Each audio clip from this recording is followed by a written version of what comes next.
মামলায় নাম থাকলেই গ্রেফতার নয়, ডিএমপি কমিশনার। মামলার এজাহারে নাম থাকলেই গ্রেফতার করা হবে, বিষয়টা এমন নয়, এই বলে জানিয়েছেন ঢাকা মেট্রোপলিটন পুলিশের DMP commissioner Mohammad Mainul Hasan.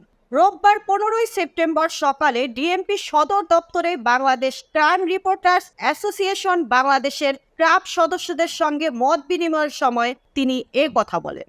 DMP commissioner বলেন, যাদের বিরুদ্ধে মামলা হচ্ছে কালেকটিভ তদন্ত করে তারপর ব্যবস্থা নেওয়া হবে, সেভাবে নির্দেশনা দেওয়া হয়েছে। তদন্ত করে সব মামলায় ব্যবস্থা নেওয়া হবে। তিনি বলেন, ক্রিমিনাল ইভেন্ট কখনো তামাদি হয় না। পুলিশ হত্যা এবং থানার লুটপাটের ঘটনায়ও মামলা হবে।